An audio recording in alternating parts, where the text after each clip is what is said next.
everyone, and welcome to this very special edition of the Armstrong-Williams Show. Thank you so much for joining us. You know, it is so important in today's landscape is that the media understand what their role is.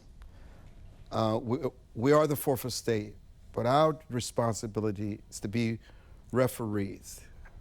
Favor no side, favor no party, only the truth and the facts. And the response to New York's latest election results should not be anger or panic. It should be one of engagement, because if voters choose candidates who embrace democratic socialism, the answer is not to miss those voters, but to understand why the message resonated with so many voters. So Americans deserve a serious debate about affordability, opportunity, public safety, education, economic growth, and the proper role of government. Because I've always learned that the most persuasive response to any political movement is not outrage, it's offering a stronger vision, better ideas, and practical results. Democracy is healthiest when competing philosophies are tested in the marketplace of ideas and ultimately judged by the voters. This is why I'm so happy that Jonathan Jackson, Congressman from Chicago, is joining us today from the 1st District of Illinois, and I welcome him because it's important to hear all sides. So Congressman, welcome to the broadcast, and thank you for joining us. You come from one of America's most storied and influential civil rights families. Your father, the late Reverend Jesse Jackson, who's my friend and a hero, dedicated his life to expanding opportunity, building coalitions.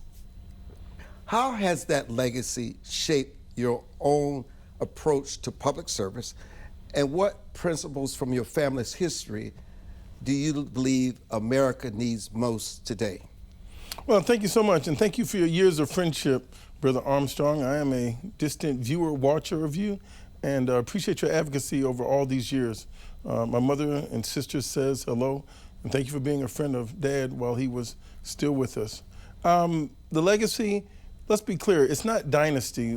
Dynasty is something that many people in the Caucasian community can have. That's when you can bequeath riches and other things. But legacy is that of name and inheritance of service. And so Jackson's a name of service, not of personal wealth. And that level of service is about bringing people together. Many parts of the Democratic Party establishment today is about coalition building, letting people know that we're stronger together, find out what we have in common, not what we have in conflict. And so the things that you just espoused on what's driving so many of these young voters and the voters in general today is they're having to make a stark choice on, are we going to be a nation of peace or are we going to be a nation of war? And we have to pay for war at the cost of the things that we can have in domestic policies and peace programs. And so I'm so proud of my father's legacy. He he brought more people into the electoral process, taught people that they can believe. He brought a generation that sought public office, and those seeds will continue to be germinating for years to come. And for that, it's a tremendous legacy. And it's something that I have to uphold. And so I've been on the forefront now in Mississippi, Tennessee, Louisiana, South Carolina on this voting and redistricting. I feel a personal obligation on diversity, equity, and inclusion, that these were great and meritorious programs. These were the extensions of the civil rights legislation that moved the nation forward. So anything that, if you say glorify God and edifies God and glorify God and edifies man, is the things that I will champion for always. So you don't see the rise of this, and they call themselves socialist Democrats. You see it in New York. 3 of your colleagues were ousted. New faces, if it plays out, will be in the new Congress in January. You see it right here in Washington, D.C. And with Mandani in New York, but he's also have compromised and has shown the tendency that he's willing to adhere to other views, because it's one thing to campaign, it's another thing to govern. You don't see this as creating a different kind of narrative for the Democratic Party? Are you strongly believe this is who the Democratic Party is? You have to expand the base and welcome all voices, and they have to test their voters their voices and their policies with the voters, not just today, but in the future? Well, I think this is one silo, one piece of the Democratic Party, and it comes out of New York City. And for people that live in some of the major metropolitan areas where rents have absolutely skyrocketed, they are speaking to a specific need on affordability. You know, there's one-bedroom apartments in New York City for $2,500, $3,500, $6,500 per month. And so when they ask for rent control and they ask for better public infrastructure, that speaks to what's going on in New York. So I can't give you a broad definition of what democratic socialism is. People have Social Security. That was once a bad word. That's a form of socialism, if you will. When we talk about a bank bailout, that's a form of capitalistic socialism, if you will, where they've privatized wealth and they've socialized the public losses and privatized the gains. And so there are things that we have to just take a deeper look. And I don't make a broad brush on the Republican Party to say that everyone is MAGA affiliated. That's a wing of the president's, if you will, his constituents that he says were fine citizens that stormed the Capitol and killed some officers. And there are other people that say that they are Christians and Bible-thumping conservatives, but they fight for a child to come on earth, but as soon as they come here, they don't embrace any programs to keep the child alive. So I don't like to use a broad brush. Stop smiling, because this is very important to me at Armstrong, and I'm so happy to be with you, man. I'm going to get my laughs in with you. I find your answers quite fascinating. And nuanced. And we'll be back with Jonathan Jackson. Give me some. We'll be back. Don't go away.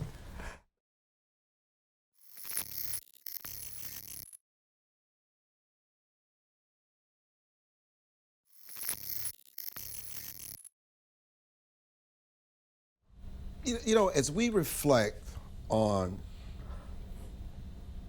President Trump, and he's really changed government forever, how do Democrats respond to that? Not just saying, I'm against something and attacking. How do you respond to that with policies that work for your base? Well, I would say, honestly, I don't put all of this on President Trump. We do have a system of checks and balances. History will record Senator Thune's reaction and whether or not he used his leadership appropriately. History will record the action of Speaker Mike Johnson on whether or not he used the House as a counterweight, counterbalancing measure against the powers of the president. So the president is not doing this alone. And so he's being enabled. We do have a system of checks and balances. Right now, the federal judiciary is holding and putting certain safeguards, and it's kicking in. Yesterday, when the president blew up the housing bill that was bipartisan, bicameral, it was ready to go, he says, no, I want the SAVE Act, a bill that would, in his estimations, secure elections. Elections are already secure. People are over the 2020 election. He won't turn the page. There was no fraud involved in that. But these persons are turning a blind eye on implementing justice, and they have the power. We can hold the purse strings to shut down the presidency on his tariffs that's supposed to be under the reviews of the United States Congress, under his war powers, which is supposed to be under the view of the United States Congress. So they have the purse strings as members of Congress, and they have been enabling him. So history's going to have something to say about the lack of leadership in the Republican Party with the president. You know, I think it's very difficult to argue with what you're saying now. There has been a dereliction of duty for Congress, and they have become enablers. And many people believe that the Republican Party will pay a price for that during the midterm election. And I hope they do. And so we want to do what's good for America. I believe in the civil debates, but we saw what happened on January 6th. I don't want to encourage a future generation of young people to think that that was normal and that that's okay. And so this oftentimes starts at the very top of the society. And I oftentimes tell my colleagues, Republicans and Democrats, know that history is watching, the future is listening, and our words and our votes are going to stay on the books long after we're gone and we leave from this office. Will your children and grandchildren be proud of you? When you saw the person doing some things that were unethical, unconscionable, did you stand up? And you don't say that just for Republicans. You hold all accountable to the same standard. Yes, and so I am proud that I was the bipartisan co-chair of the National Prayer Breakfast. I had to pray for the president. That to me was not political. I think that you can, in our Baptist tradition, you can hate the sin, but love the sinner. That you can try to forgive and in the aims of redeeming and hoping that someone will come into their light and fulfill God's destiny. And so no one is beyond redemption. And so I pray for the president. I wish him well. His success is our success. And when he's wrong, he has to be held accountable. And so in that prayer, as I said, without God, we are nothing, none of us. And so no one should have unrestrained powers. And even that's on the biblical, the theological, but on the personal side, that we have the Magna Carta. We have an institution. King Charles came to the United States Congress and says, we gave you the Magna Carta. There are checks and balances. No one believes that somebody should have this much unbridled authority and power to just send bombs anywhere around the world, to be this cruel. And so I'm more concerned about the enablers. The president cannot be doing all this on his own. I was the first member of Congress to ask for Secretary Pete Hegseth to resign. He's been an ill advisor. He's gotten us into unnecessary wars. He's not briefed the president appropriately. Secretary Rubio should be leading this conversation going into Iran. We don't need a super volunteer in that of Mr. Jared Kushner. He has no portfolio. He's not been vetted. He has conflicts of interest. We don't need these persons. We have people that are capable, that are knowledgeable, and that are government officials, and we should go back to a more traditional form of government. Jonathan Jackson is our guest. He's from the 1st Congressional District of Chicago, and we'll be back with much more.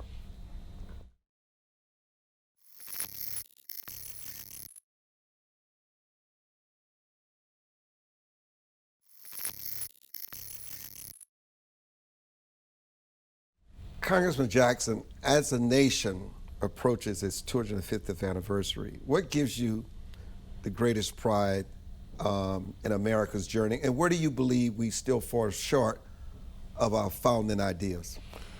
Well, we were much stronger on paper than in practice.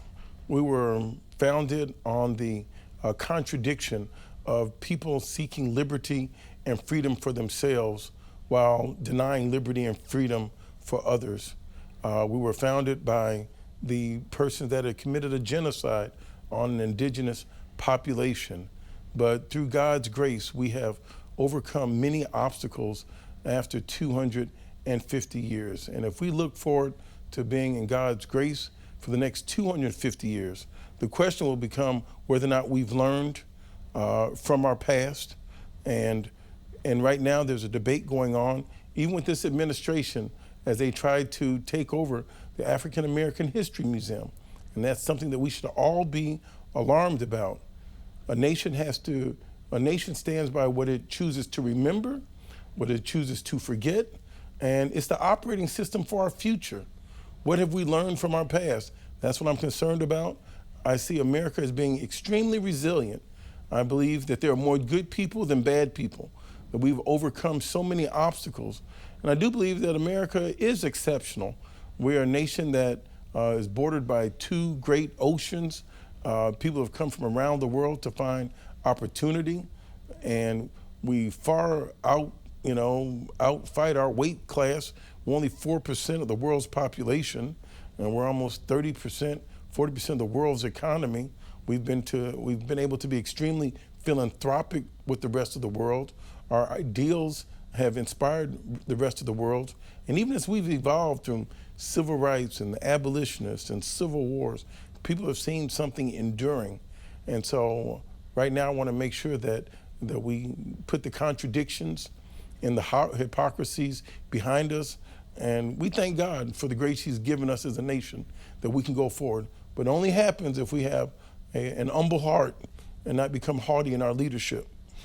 What are your thoughts on the celebrations that will take place during the 4th of July, the State Fair on the Mall that started on June 24th and will conclude on July the 11th?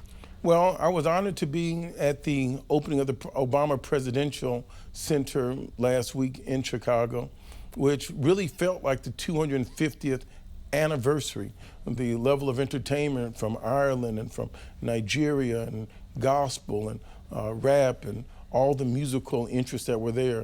I had a chance to talk with Tom Hanks and Dave Chappelle, artists, and there was a sense of joy, and to see an African-American woman that I went to high school with, and First Lady Michelle Obama and President Obama, whose father has immigrant ancestry and his mother is from America. To see that melting pot was very refreshing. What's going to happen here that was supposed to be the America 250 that became the Freedom 250, that was supposed to be bipartisan, that's now become hyper-partisan, where artists and entertainers don't want to come and celebrate the nation, really is kind of hurtful. And to see that we're having to go through what was an act of Congress to call the nation's theater the Kennedy Center is an honor to him. Now to have to be embroiled in a lawsuit to take down the president's name because it didn't go through the proper channels. It's not an act, it wasn't his personal will of a board he self-appointed to put his name up there. No, the United States Congress, that's our responsibility. That's why the courts had sided against him and with Joyce Bating to take his name down there. And what was supposed to be a beautiful reflecting pool is now a pool of algae where people can't even get next to it. You know, it's kind of symbolic of what this administration is doing. Yeah, I said it. Does the algae really matter, though? Is what well, America that's represents? waste, fraud, and abuse under this administration. And I hope we can go beyond that. They could have had a competitive bid. We could have drained the swamp, as he said he was coming to do, and the pool should be up and running. And so there's so many analogies that are in that. So it's the processes for you. The process is just wrong. And I was at an elementary school just the other day reading to some students, and the young student asked me, he says, "May I ask you a question, Mr. Jackson?" I said, "Yes." He says, "Can the president just do anything he wants?" And I said, "That's the whole issue." No, none of us can. We all have to abide by rules and laws and orders, and you can change laws, but it has to be an orderly process. So I think the process is broken right now, Armstrong. But again, you don't necessarily blame the president. You blame the process of Congress, the checks and balances. 100%. And some of his administrators. Who is this super volunteer in Jared Kushner, you know, that's taking money out of certain government's hands and giving gifts to the president of a $400 million plane with $1 billion upgrade by our Defense Department on a plane that they say they can keep for themselves, that he says he's negotiating. We have the competency of Secretary Rubio. He understands, he's been vetted. I mean, I want to see the process work. I can tell you have a lot of faith and trust and respect for Rubio. Well, he's gone through the process. He understands, and I can appreciate, I can disagree with him vehemently on certain issues, but he is the Secretary of State. And in that role, I respect him. He comes before the United States Congress. He may not answer the questions the way I want. I may disagree with him, but I have no access to Mr. Jared Kushner.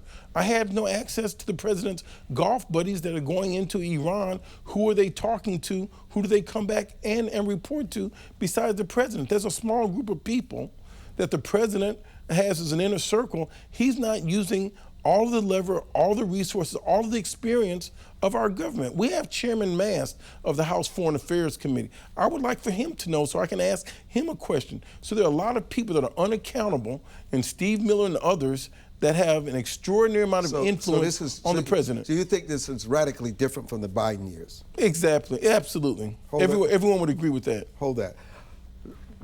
Jonathan Jackson from the 1st Congressional District of Chicago is our guest, and we'll be back.